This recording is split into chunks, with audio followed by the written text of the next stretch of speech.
Kimenyi Yves yateye ivi asaba Miss Uwase Muyango ko yamubera umugore. Kimenyi Yves yafashe iki cyemezo cyo gusaba Miss Muyango ko yamubera umugore, maze Muyango nawe abyemera avuga ati yego, ndetse Kimenyi Yves ahita anamwambika impeta. Uyu muhango wabaye ku mugoroba kuri iki cyumweru tariki ya 28 Gashyantare 2021.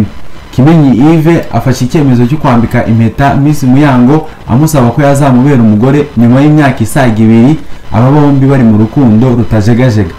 Nyuma yo kwambika impeta, Miss Uwase Muyango abinyujije kuri story ye ya Instagram ye yagaragaje ibyishimo biri ku mutima we mu magambo avuga ngo 28th February 2021 said forever yes to the man I love. Ibi bibaye nyuma yuko aba bombi bamaze igihe gisaga imyaka 2 bari mu rukundo rutajegajega. Komeza ukurikire Diaspora TV Rwanda kugira ngo ubone andi makuru mashya tubategurira agishyushye koko.